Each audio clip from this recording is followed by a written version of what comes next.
시청자 여러분 안녕하세요. 알기 쉬운 보험으로 인생 설계를 도와드리는 인생설계 원픽 진행의 김혜연입니다. 100세 시대를 위한 선택, 살다 보면 겪게 되는 크고 작은 일들을 위한 보험에 대해 쉽게 알려드리겠습니다. 오늘 인생설계 원픽과 함께 하시면서 하루하루의 생활을 설계해 나가는 방법 찾아가 보시죠. 인생설계 원픽 생방송은 유튜브 서울경제TV 검색 후 아래에 나오는 방법을 통해 실시간 스트리밍으로 함께 하실 수 있습니다. 인생설계 원픽에서 제공하는 정보는 전문가들의 조언일 뿐 해당 보험에 대한 가치나 수익률을 보장하지 않는다는 점 꼭 참고해 주시기 바랍니다. 또한 서울경제TV, 서울경제신문은 당사의 브랜드입니다. 서울경제증권TV와 서울경제TV 손실복구팀과는 무관하며 기타 유사 명칭에 주의해 주시기 바랍니다. 그럼 인생설계 원픽 본격적으로 시작해보도록 하겠습니다. 오늘도 여러분의 현명한 인생 설계를 위해 세 분의 전문가님 함께 해주셨습니다. 전문가 여러분 안녕하세요. 네, 안녕하세요. 네, 그럼 시청자 여러분께 한 분씩 인사 나눠보도록 하겠습니다. 먼저 이혜은 전문가님, 시청자 여러분께 인사 부탁드립니다. 네, 안녕하세요. 미래를 함께하는 보험 전문가 이혜은입니다. 네, 미래를 함께하는 전문가. 미래에 또 어떤 보장을 꼼꼼하게 챙겨주실지 궁금해지네요. 이어서 두 번째로 조보영 전문가님 인사 부탁드립니다. 네, 안녕하세요. 리스크를 줄이고 행복을 더하는 보험 전문가 조보영입니다. 네, 리스크 줄이고 행복은 쭉쭉 올려드리겠습니다. 이어서 이수영 전문가님 인사 부탁드립니다. 네, 안녕하세요. 걱정을 덜어주고 믿음을 더하는 보험 전문가 이수영입니다. 네, 반갑습니다. 걱정을 덜고 믿음을 더해주시는 전문가님. 오늘 이렇게 세 분의 전문가님과 함께 또 유익한 정보 나눠볼 텐데요. 오늘은 또 어떤 주제들 준비되어 있을지 궁금하네요. 첫 번째 주제 화면으로 만나보시죠.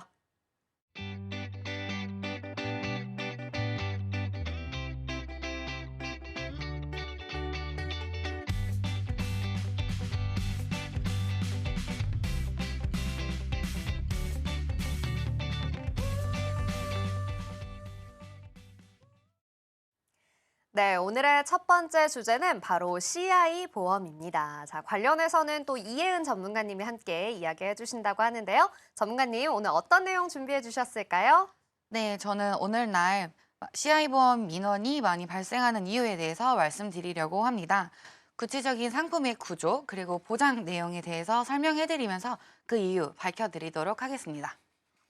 CI 보험 민원이 많이 발생한다라고 하셨는데 어떤 유형으로 좀 민원이 많이 발생하는 걸까요? 네, 2022년도에 금융감독원에서 통계를 낸 자료가 있는데요. 보험사에 민원이 걸린 내용을 조사한 결과 생명보험에 대한 1순위 원인은 보험 모집이라고 말씀드릴 수가 있습니다. 52.1%의 민원율을 가지고 있는데 2위인 보험금 산정 및 지급의 17.7%와 비교하였을 때 3배에 가까운 결과를 보여주고 있습니다. 그렇다면 보험 모집 민원이 무엇인가 알아보면 사람들이 원하는 상품이 아닌 보험 상품을 계약하는 과정에서 알아차리지 못하고 시간이 지난 뒤 잘못된 것을 알아차린 경우인데요. 뒤늦게 알아차리고 금융감독원에 민원을 제기한다 하여도 보험 계약 당시 삼당 내용이나 녹음본 등 증거물이 없으면 손해를 보면서 해지를 하거나 보장을 받지 못하는 경우가 많습니다. 그래서 저는 오늘 많은 분들이 뒤늦게 민원을 제기하는 CI 보험이 과연 어떠한 보험인가에 설명드리려고 합니다. 비록 CI 보험 민원이 많은 보험 상품이기는 하지만 누군가에겐 도움이 되는 상품입니다. 그렇기 때문에 오늘 설명을 들으시고 CI 보험을 가지고 계신 시청자분들은 본인에게 맞는 보험인지 아닌지 판단하는 것이 중요합니다. 네, 그렇군요. 좀 다양한 유형의 민원들이 발생하고 있는 것 같은데요. 오늘 또 CI 보험에 대해서 이야기해 주신다고 하니까 기대가 됩니다. 그렇다면 이 CI 보험 어떤 보험인지 좀 자세히 설명 부탁드릴게요. 네, CI 보험이란 크리티컬 일리니스라는 보험으로 불리고 있는데요. 한국어로 직역하자면은 중대한 질병 보험입니다. 즉, 내가 겪는 질병 혹은 상태가 일반적이지 않고 중대한 상태일 때 보험금을 지급한다는 소리인데 구조가 좀 신기한 보험입니다. CI 보험은 우선적으로 내가 약속한 사망보험금을 보장받는 보험인데요. 그러다 갑작스럽게 사고나 질병으로 인해서 중대한 질병 혹은 중증 상태가 지속될 때 회사에 따라 사망보험금의 50에서 100%를 미리 선지급하여 소비자의 정신적 그리고 경제적인 부담을 줄일 수 있도록 구조가 만들어진 보험입니다. 그렇기 때문에 건강보험과 종신보험의 성격을 동시에 두 가지로 가지고 있다는 장점이 있어서 2008년부터 2015년 사이에 큰 인기를 얻어 많이 판매가 되어 있던 상품입니다. 그러면 제가 아나운서 분께 제가 질문 하나 드려보겠습니다. 요즘 대한민국 사람들이 흔히 걸리는 당뇨나 질병 같은 당뇨나 고혈압. 네. 네. 질병 같은 것도 중대한 질병에 포함된다고 생각하실까요? 글쎄요. 사실 고혈압은 저희 아버지도 앓고 계시고 또 당뇨나 고혈압 굉장히 좀 흔하게 생기는 질병인 것 같아서 중대한 질병은 아니지 않을까 싶은데요. 어떤가요? 네, 답변 감사합니다. 일단은 네, 말씀 주신 대로 요즘 흔하게 앓고 있는 당뇨나 고혈압은 CI보험에서 말하는 중대한 질병으로 분류되지는 않고 있어요. 그렇다면은 대한민국에서 무서운 질병이라고 알려져 있는 암은 중대한 질병이라고 생각하실까요? 아무래도 이 암은 우리가 좀 걸렸을 때도 너무 고통스럽고 치료 과정도 굉장히 복잡하고 비용도 많이 들기 때문에 당연히 좀 중대한 질병으로 분류되지 않을까 싶은데요. 네, 답변 감사합니다. 암은 사망을 할 수 있을 만큼의 심각한 질병이기는 한데 실제로 대한민국 남성의 3분의 1, 여성분의 5분의 2 정도가 진단될 만큼 무서운 질병입니다. 그러나 이렇게 무서운 암에 진단된다고 해서 CI보험에서 말하는 중대한 질병에 포함되지는 않습니다. 앞에 자료를 보시면서 대한민국에서 3대 질병이라고 불리는 암, 그리고 뇌졸중, 급성 심근경색의 CI보험 약관에서 각각의 질병들이 중대한 상태까지 진화가 되어야 보험금이 나온다는 내용입니다. 본격적으로 CI보험을 설명드리기 전에 보험금을 받는 과정을 먼저 설명드리면 좋을 것 같은데요. 시청자분들 중에 병원에 가서 의사에게 진찰을 받고 나가기 전에 의사가 종이에 글씨를 쓰는 장면을 한 번쯤은 보신 적은 있으실 것 같은데요. 그 장면에서 의사가 종이에 적는 것은 환자가 의사에게 진찰받은 병명을 쓰는 것인데 이는 알파벳과 숫자로 이루어진 진단 코드로 작성하는 것입니다. 예를 들어 D37.5라는 진단 코드는 신경 내 분비 종양이라는 병명의 코드인데 이를 보험회사에 제출하게 되면 D를 보장하는 보험 특약에서 보험금이 나오게 되는 것인데요. 하지만 저희가 지금 다루고 있는 CI보험은 보험금 지급 과정이 조금 다르게 되어 있어서 앞서 말씀드린 보험금 지급 과정 속에서 많은 암 환자들이 암 보험금을 지급받기 위해 알파벳 C로 시작하는 진단 코드를 받아와서 보험회사에 제출하게 됩니다. 하지만 설명드렸듯이 CI보험이라는 중대한 질병에서 사망보험금을 선지급하는 개념이기 때문에 일반적인 암이 아닌 중대한 암을 진단받아야 보험금을 수령하실 수가 있어요. 네.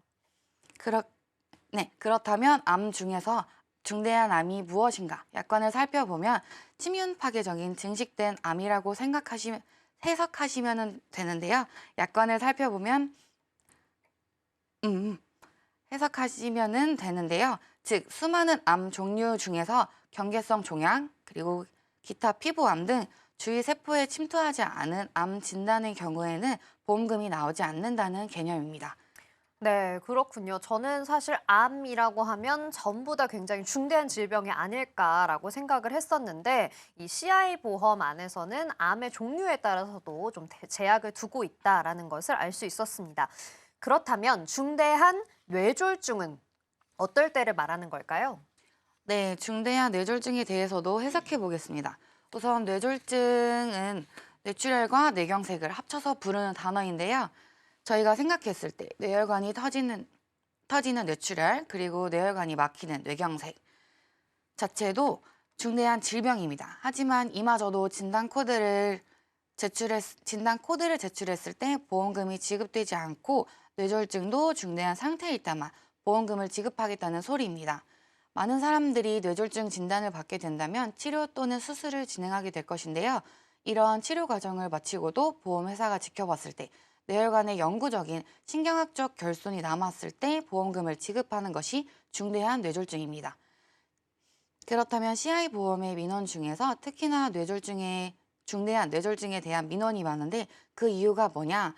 뇌혈관의 신경학적 결손 상태가 25% 부분을 차지해야 하기 때문인데요. 이것의 가장 큰 문제는 뇌혈관은 객관적으로 나눌 수가 없기 때문에 의사에 따라서 같은 뇌 손상 부위를 보더라도 10%, 20%, 30%등 다양한 결과가 나오게 되는 것입니다. 네, 그렇군요. 이 뇌의 경우에도 이 결손 상태가 25% 이상이어야 한다라는 기준을 말씀해 주셨습니다. 근데 말씀해 주신 것처럼 의사마다 전부 다르기 때문에 진단을 받기에는 좀 무리가 있을 수 있겠네요. 자, 그렇다면 이 급성 심근경색의 경우에는 중대한 질병으로 인정이 되려면 어떻게 좀 돼야 될까요? 네, 마지막으로 중대한 심근경색을 해석해 보겠습니다. 급성 심근경색은 알고 계신 대로 심혈관이 막히는 증상인데요. 심혈관이 막히게 되면은 수술과 치료를 병행하게 될 텐데 이것도 이전 질병들과 마찬가지로 보험회사가 기간을 보고 지켜보게 됩니다. 그렇게 심혈관이 비가역적 상태, 즉 이전의 정상적인 상태로 돌아오지 않게 된다면 보험금을 지급하게 된다는 것입니다.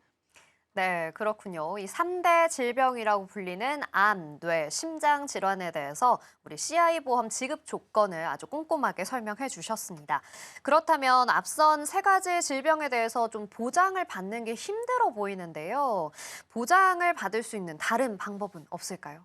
네, 저희가 중대한 질병으로 알고 있던 3대 질병인 암, 뇌졸중, 급성 심근경색에도 중대한 상태일 때만 보장받게 되어 지급 조건이 까다롭다는 단점이 있지만 말기 신부전증, 말기 간질환, 5대 장기 이식 수술 등 22가지의 다양한 보장을 최초 1회 안으로 보장해준다는 장점이 있습니다.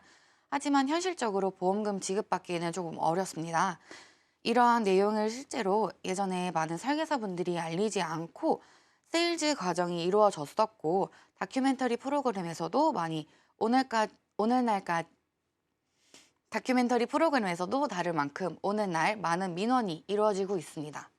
네, 그렇군요. 지금 보여주신 자료를 보면 사실 지급을 받기가 좀 쉽지 않을 것 같은데, 이것이 좀 현실적으로 보장받기 어려운 것 같아서 결국에는 이 보험도 좀 필요한 사람이 없을 것 같습니다. 그런데 이 보험은 대체 왜 만들게 된 걸까요? 네, 왜 보험금을 받기도 어려운 CI보험이 우리나라에 있는지 이해가 안 되시는 분들도 꽤 많으실 거예요. 이 보험은 1983년도에 남아프리카 공화국의 의사인 바너드가 만든 보험입니다. 남아프리카 공화국의 의료 시스템을 바라보게 되면 많은 발전이 이루어지지 않았기 때문에 많은 국민들이 질병 혹은 상태가 경미할 때 조치가 이루어지지 못해서 만들어지게 된 보험인데요. 그렇기 때문에 죽음에 다다른 상태의 병원을 찾는 국민들이 많아지고 이를 위한 보험을 만들고자 생각하여 탄생한 것이 CI보험입니다.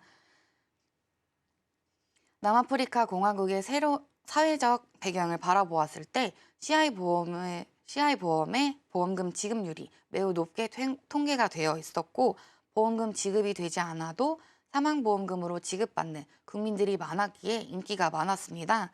이를 접한 대한민국은 2000년도 중후반 무렵 새로운 보험 상품을 개발하면서 타국의 보험을 알아보다가 CI보험을 배워오기로 결정한 것이었는데요. 제가 아까 설명드렸듯이 대한민국도 단순하게 건강과 사망 보장을 동시에 가져갈 수 있다고 생각하여 인기가 많았지만 의료 시스템을 생각해보니 중대한 질병과 상태로 이어지지 않는 국민들이 많았던 것입니다. 그렇기 때문에 CI보험으로 많은 분들이 부지급되는 사례가 너무 많았으면서 보험금만을 위한 상품이 되어가고 있었던 것이죠.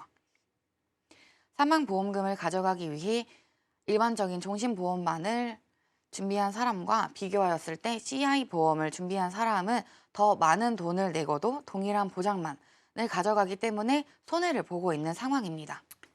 그렇군요. 우리의 의료 시스템이 너무 잘 발전했기 때문에 이런 문제가 좀 생기고 있는 것 같은데 이렇게 CI 보험에 대해서 쭉 알아봤습니다. 그런데 또 갖고 계신 분들은 무작정 해지할 수는 없는 거잖아요. 이걸 좀 대체할 수 있는 상품이나 다른 방법은 없을까요? 네, CI보험과 많이 비교되는 보험이 GI보험이라는 것인데요. 제네럴 일리니스라고 불리는 보험입니다. 이 두 가지를 설명드리기에 앞서 오늘날에 저희가 MZ세대로 부르고 있는 2030 세대가 새로운 소비층으로 떠오르고 있습니다. 이들의 특징은 본인들의 금융상품을 자세하게 분석하고 공부한다는 점이고 CI보험도 덩달아 공부하고 분석하는 사람들이 많아졌습니다.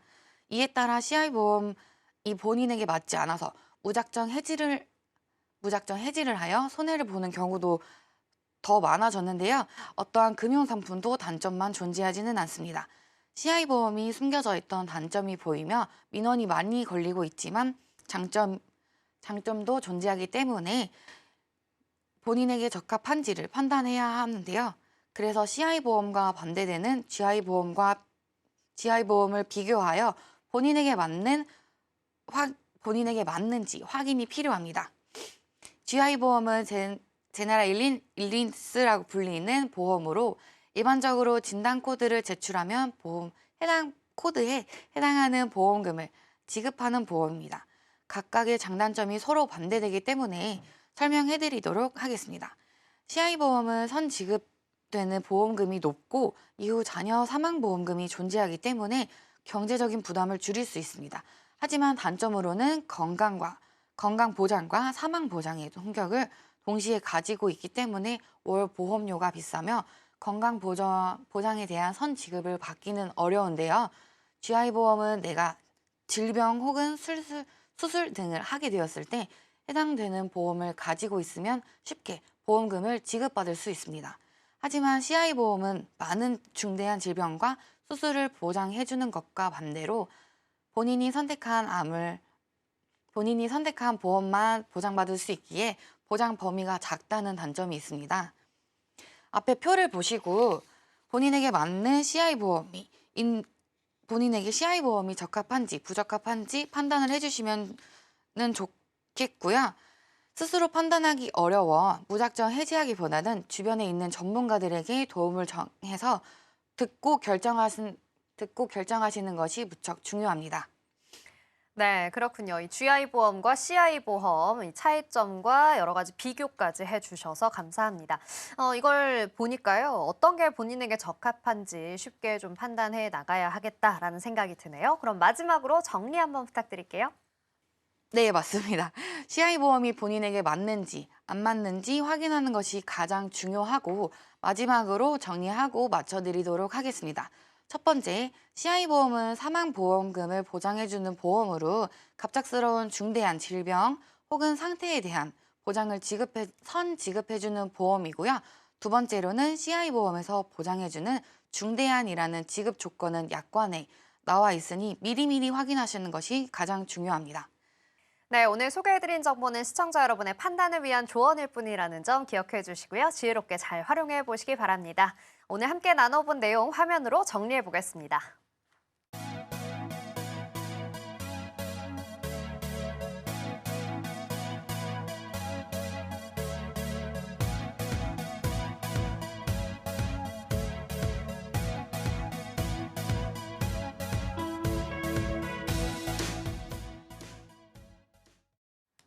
네, 이렇게 CI보험에 대해서 함께 이야기해봤습니다. 이제 두 번째 주제를 좀 만나봐야겠는데요. 두 번째 주제도 굉장히 궁금하네요. 화면으로 만나보시죠.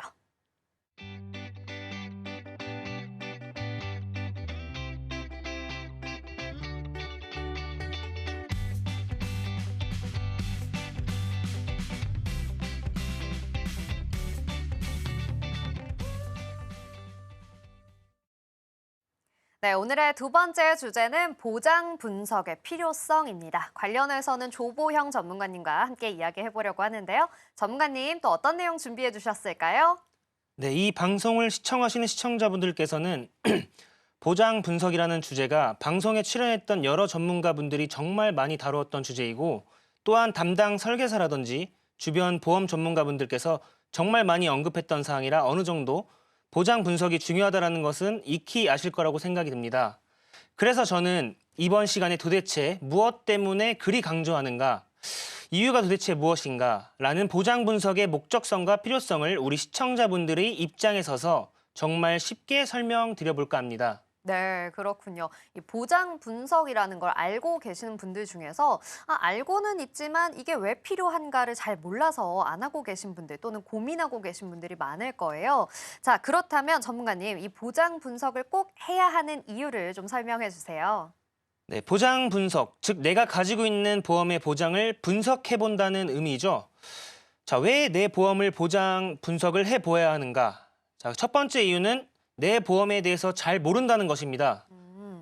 자료에서 보시는 바와 같이 40대 분들은 평균 보험료가 42만 5천 원, 50대 분들은 45만 5천 원이라 나오는데 이 평균 보험료가 아닌 최소치를 잡아보도록 하겠습니다. 자, 월 20만 원으로 잡아보도록 하겠습니다. 20만 원의 보험료를 납부한다고 가정하에 1년이면 240만 원입니다. 그런데 보통 저희는 보험료를 10년, 20년 이렇게 장기적으로 내죠. 네. 그러면 이 상품은 2,400만 원, 4,800만 원짜리 상품입니다. 자, 저희는 아이러니하게도 200만 원, 300만 원 세탁기를 구매할 때는 어느 브랜드가 좋은지 비교하고 이 모델의 장점은 무엇인지, 저 모델의 장점은 무엇인지 또는 온오프라인을 비교하면서 싸게 살 수 있는 방법을 굉장히 많이 고민하고 구매를 하는데요. 허나 이 보험은 2,400만 원, 4,800만 원짜리, 즉 10배가 넘는 금액을 주고 구매하였음에도 내 상품이 어떤 기능을 하고 있는지 잘 모른다는 것은 정말 큰 문제라고 생각합니다. 네, 아니 전문가님 이야기를 듣다 보니까 저도 괜히 좀 찔리는 느낌이 듭니다. 맞네요. 이렇게 10년, 20년 장기적으로 내는 보험인데 어떤 걸 보장받고 있는지 잘 아는 분들은 많지 않으실 것 같습니다.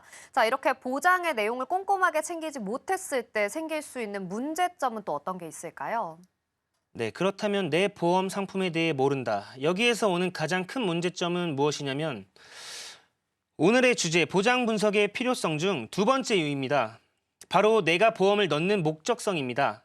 내가 원래 보험을 준비한 이유, 즉 다시 말해 궁극적인 목적성과 내 보험이 실질적으로 가지고 있는 기능, 이 두 개가 서로 초점이 맞지 않을 수가 있다는 것입니다.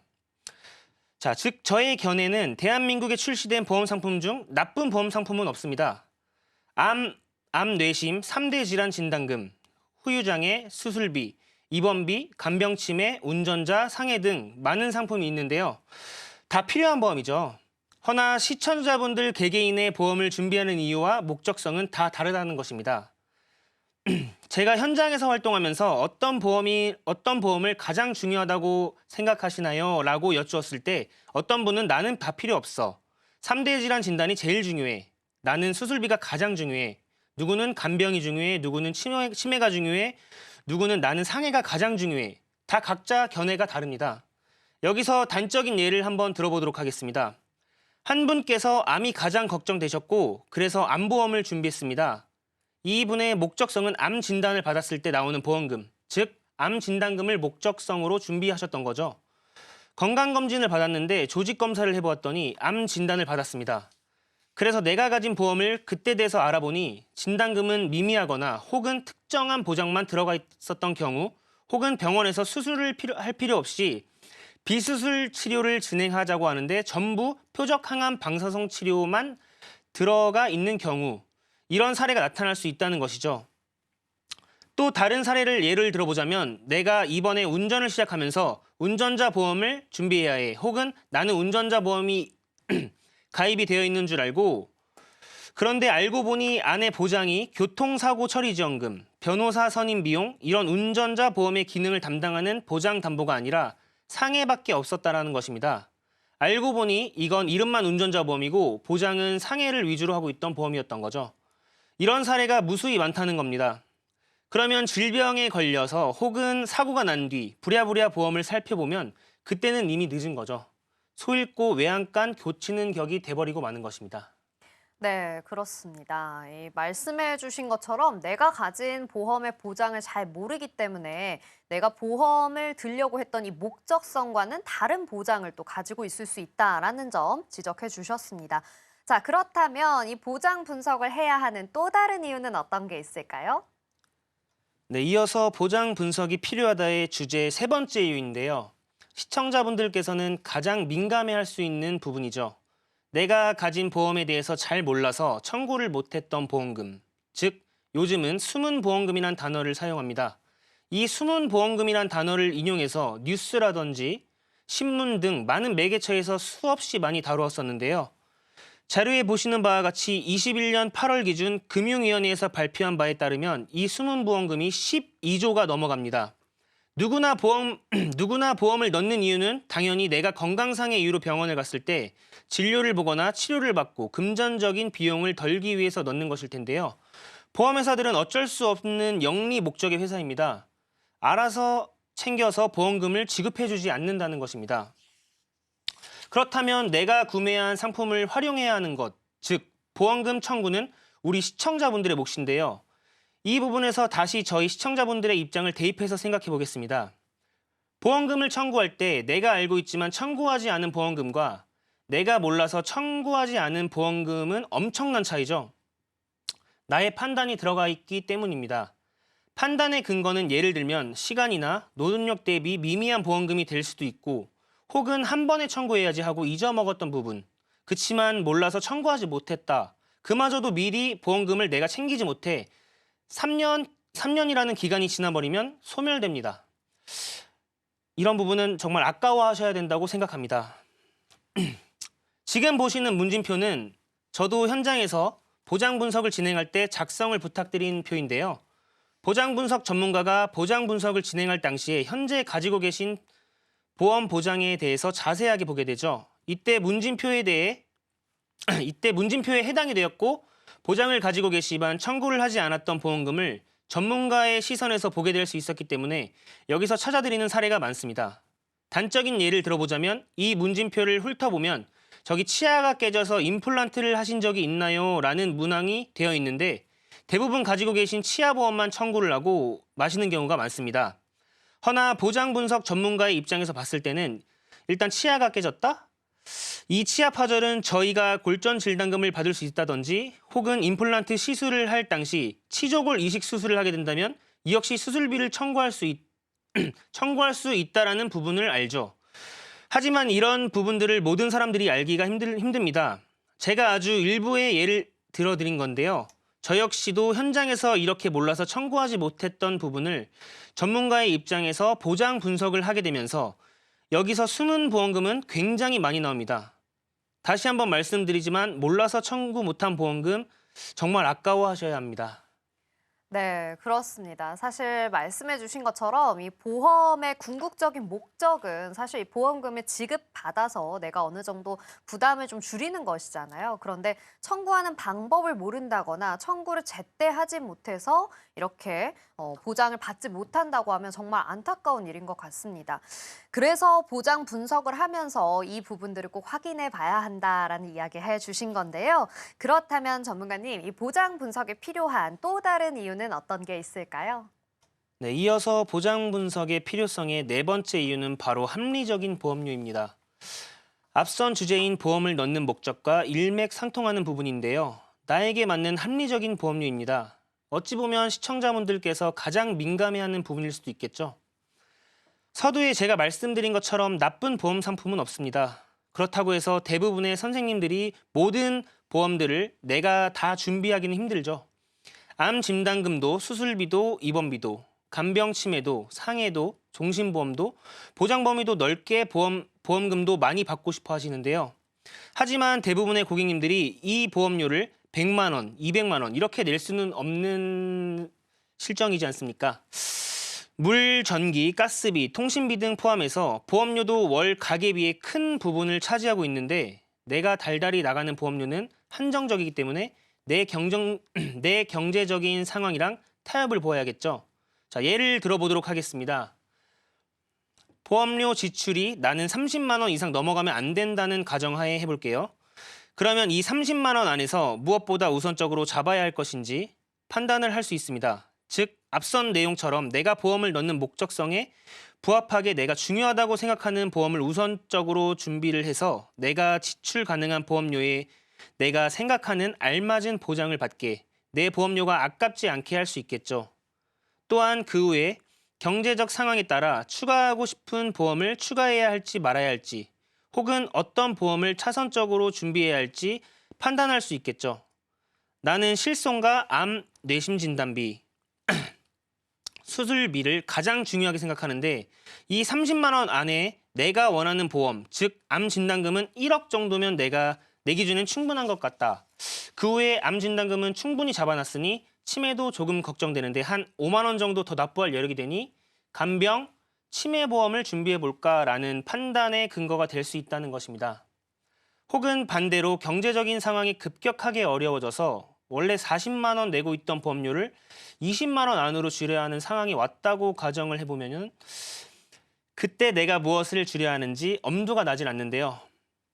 이때 보장 분석을 통해서 내가 보험을 넣는 궁극적인 목적성에 조금이라도 덜 부합하는 보험이 무엇인지, 어떤 보험부터 줄여야 할지 판단할 수 있다는 것이죠.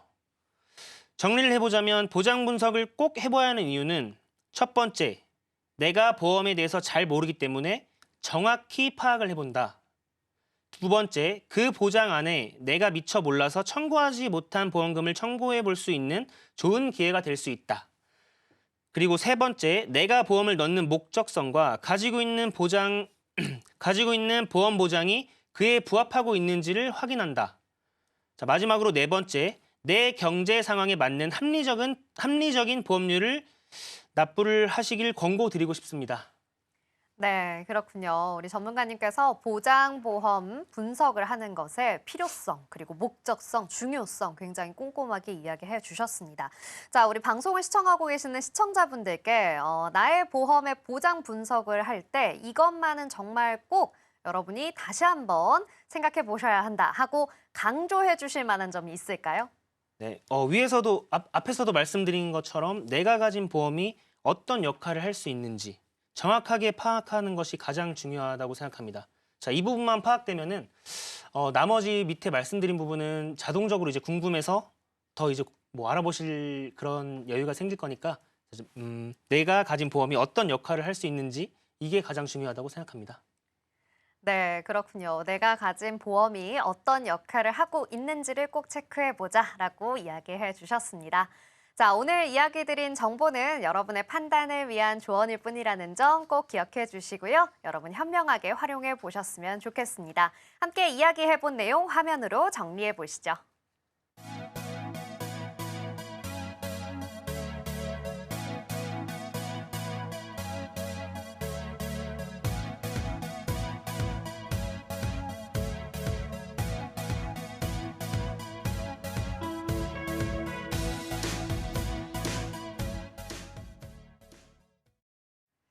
네, 이렇게 보장 분석의 필요성까지 정말 꼼꼼하게 이야기 나눠봤습니다. 우리 전문가님들의 이야기를 듣다 보니까요. 저도 오늘 제 보험 증권을 바로 봐야겠다라는 생각이 드는데요. 자, 세 번째 주제까지도 정말 기대가 됩니다. 오늘의 세 번째 주제는 또 어떤 주제인지 화면으로 만나보시죠.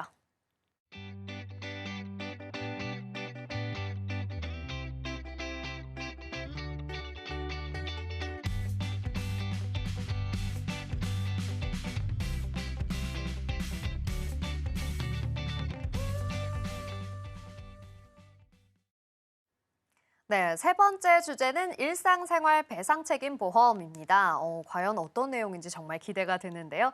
오늘 이 내용과 관련해서는 우리 이수영 전문가님과 함께 이야기해 보도록 하겠습니다. 자, 전문가님, 이 가성비, 가심비 보험이 있다고 들었는데요. 대체 어떤 보험인지 너무나 궁금합니다. 어떤 보험인가요, 전문가님? 네, 안녕하세요. 제가 그 보험에 대해서 조금 더 풀어드리기 전에 질문을 한번 드려보고 네. 시작을 할게요. 일단 뭐 MC님 뭐 1,000원이 있다고 치면 네. 마트에 가서 그 1,000원으로 무엇을 살 수가 있을까요?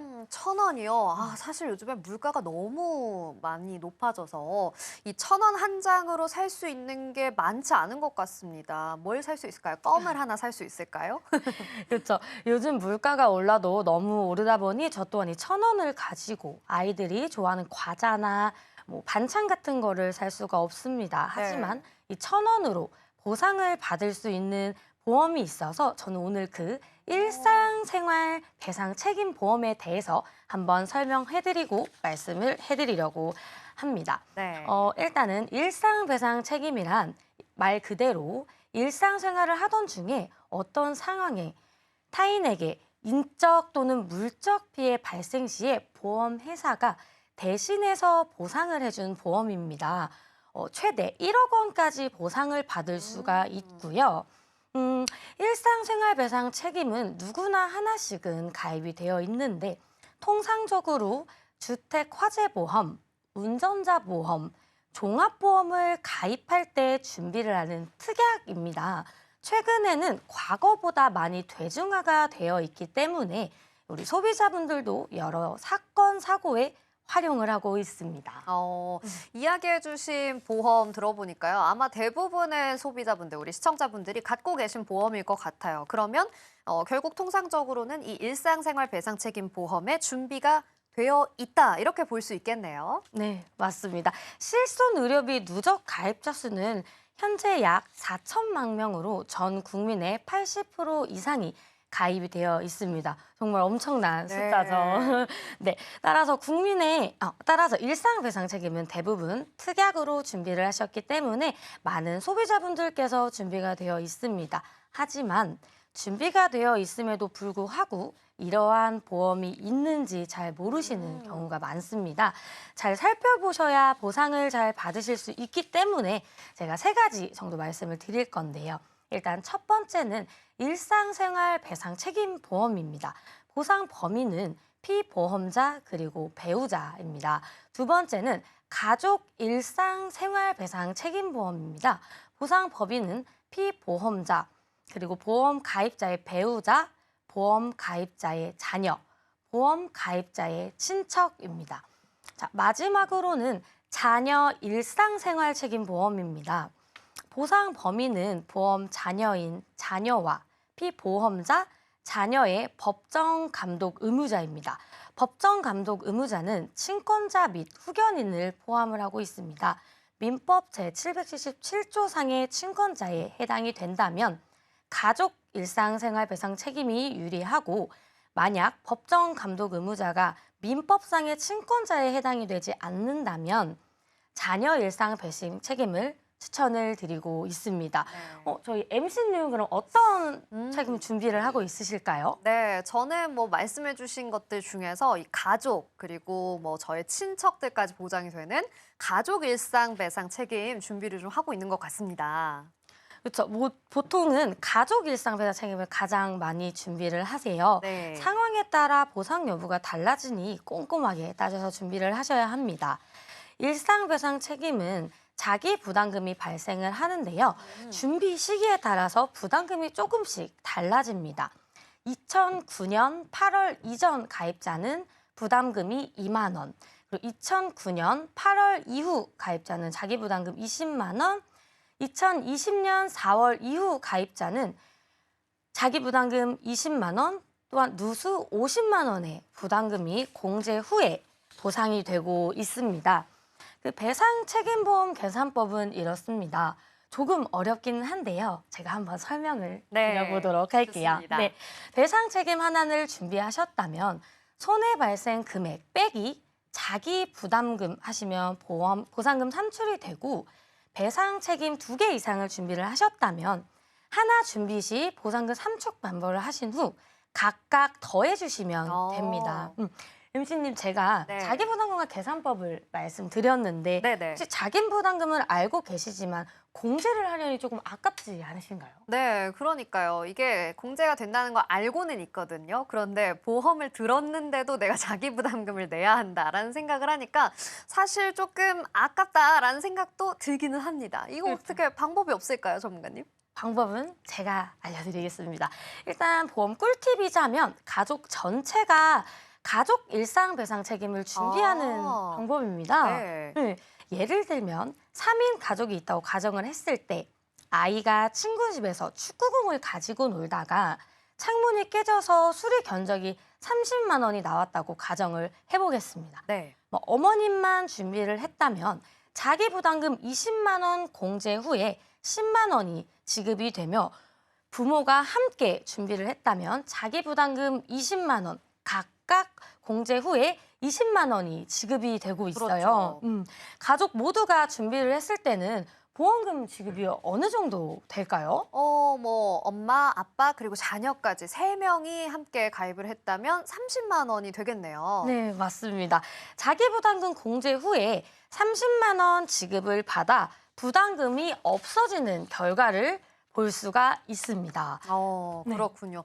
정말 좋은 꿀팁인 것 같습니다. 저도 가족 중에 한 명만 들면 되는 거 아니야 생각했는데 각각 드는 방법이 아주 좋은 방법인 것 같네요. 자, 그렇다면 이 일상생활의 범위와 보상은 또 어떻게 이루어져 있을까요, 전문가님? 일상생활은 말 그대로 일상생활 중에 발생하는 배상 책임 사고를 모두 말씀을 드릴 수가 있는데요. 보상 사례 비중이 높은 세 가지 먼저 말씀드리도록 하겠습니다. 제가 상담 시에 질문 드렸을 때 일상생활 배상 책임이라는 이름은 모르시지만 아랫집 누수가 됐을 때 보상해 주는 거 아니야? 라는 대답을 많이들 하시고 계셔요. 말 그대로 우리 집으로 인하여 아랫집 천장에 누수가 됐을 때 보상이 가능하고요. 각종 급배수 설비, 오염 손해가 발생되었을 때에도 가능합니다. 자, 두 번째는 운전입니다. 네. 누수뿐만이 아니라 대표적으로 꼽자면 접촉 사고가 있습니다. 이를 모르시는 저희 소비자분들도 많으실 텐데요. 네. 이중 주차된 차를 밀다가 문콕 사고가 났을 때 많은 분들께서 자동차이기 때문에 자동차 보험으로 협의를 보시려고 하지만 운전 중에 일어난 사고가 아니기 때문에 이럴 때에는 일상생활 배상 책임 보험으로 처리가 가능합니다. 그렇군요. 네. 자, 마지막으로는 저희 자녀입니다. 아이가 학교에서 장난을 치다가 친구 치아가 부러졌다던가 그런 사고가 요즘 많이 발생이 그렇죠. 되고 있더라고요. 그러거나 아니면 친구의 소지품을 고장내거나 망가뜨렸을 때 등등 많은 보상이 가능합니다. 저 또한 저희 가족 모두가 가족 배상 책임은 같이 준비를 하고 있습니다. 그렇군요. 아니, 전문가님께서 이야기해 주시는 걸 듣다 보니까 문콕 사고 이런 건 진짜 정말 비일비재하게 너무 흔하게 발생할 수 있는 일이고 또 자녀가 있으신 분들은 말씀해 주신 사례들 너무나 공감이 되실 것 같아요. 자, 그렇다면 이런 일상 배상 책임 또 다른 사례도 있을까요? 네, 그럼요. 커피숍에서 타인의 핸드폰을 떨어뜨려서 액정이 파손되었을 때나 일상생활에서 생기는 다양한 보상을 받을 수가 있어요. 네. 제가 뉴스 발제본을 한번 준비했는데 같이 한번 보시겠습니까? 네, 좋습니다. 네. 몇 년 전 초등학생이 주차된 고급 외제차에 장난을 쳐서 훼손이 된 부분인데요. 정말 큰 이슈가 됐었어요. 네, 그러니까요. 뉴스 헤드라인만 봐도 어마어마하게 큰 사고인 것 같은데 이 학생 부모님 정말 답답하고 또 걱정을 많이 하셨을 것 같습니다. 네, 맞습니다. 해당 외제차 가격이 5억 원 정도라 어떻게 해야 하나 정말 막막하셨을 텐데 해당 사례에도 제가 앞서 말씀드린 일상생활 배상 책임 보험이 가능합니다. 만약 가해자 가족 모두가 일상 배상 책임 보험을 준비를 하셨다면 마음이 조금은 놓이지 않으셨을까 싶고요. 그 외의 사례 말씀드리면 겨울 방학 휴가 시즌인데 이제 겨울에 스키장을 이용하게 될 경우에는 이용객이 많아서 저희가 슬로프가 되게 많이 혼잡한 경우가 있어요. 이럴 때 동선이 얽히면서 부딪히거나 다치고 고가의 장비들이 파손이 되는 경우에도 보상이 가능합니다. 그렇군요. 스키장은 저도 좀 고려를 해봐야 되는 부분인데요. 자, 굉장히 다양한 일상배상 책임, 보상 사례를 이야기해 주셨는데 사실 또 우리가 걱정하는 부분은 보상이 안 되는 경우이지 않겠습니까? 혹시 보상이 안 되는 부분들은 또 어떤 게 있을까요? 그럼요. 물론 보상이 되면 보상이 되지 않는 부분도 있을 네. 텐데요.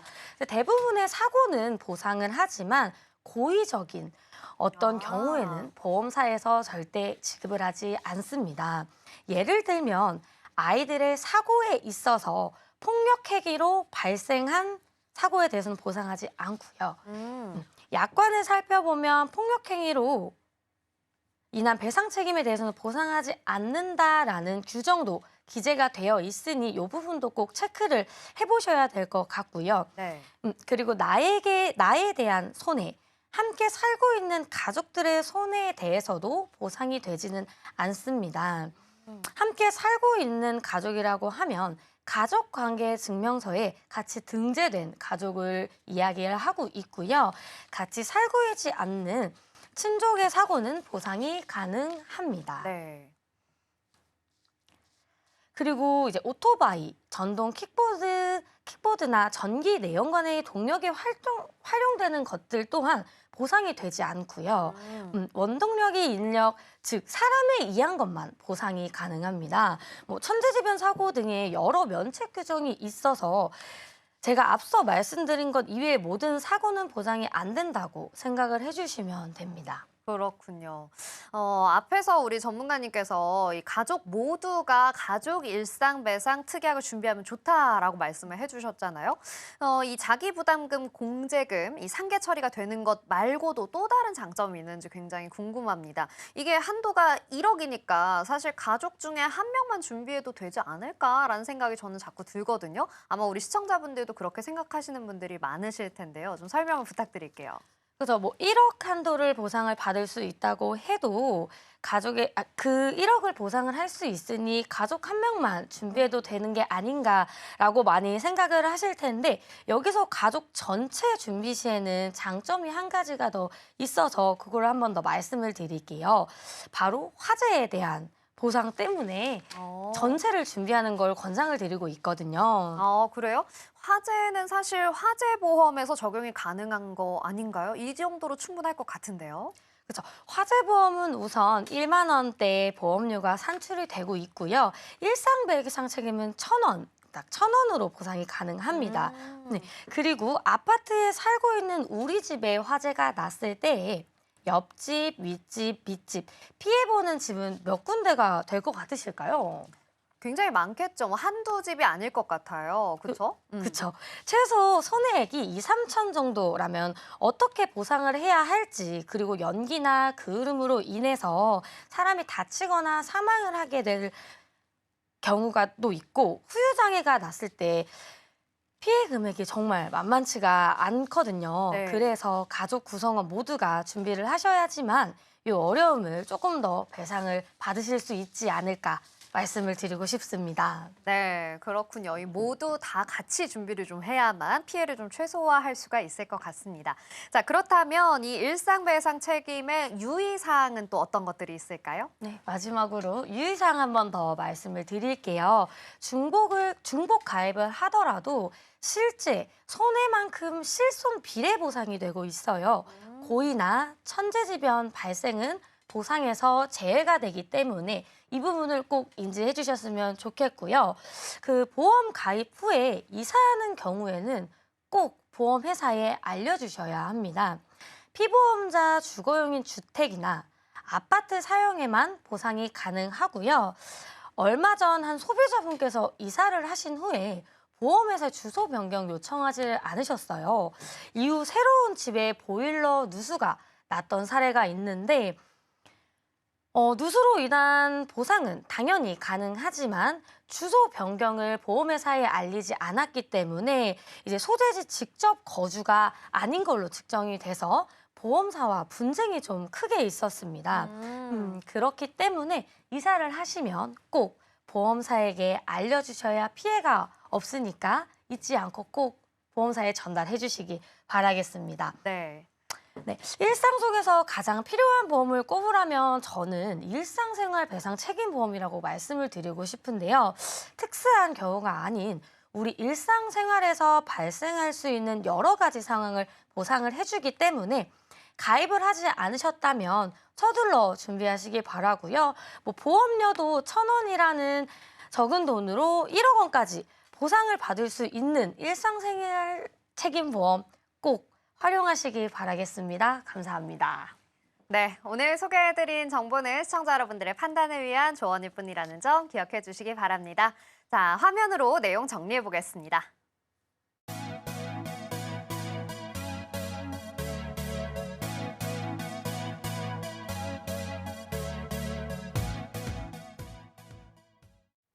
네, 오늘 총 3가지 주제로 함께 이야기 나누어 봤습니다. 오늘 소개해드린 정보, 시청자 여러분들의 판단을 위한 조언일 뿐이라는 점 다시 한번 기억해 주시기 바라고요.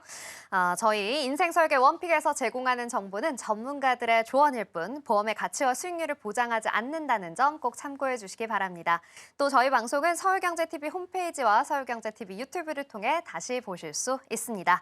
인생설계 원픽, 저희가 준비한 내용은 여기까지입니다. 시청해 주신 여러분 고맙습니다.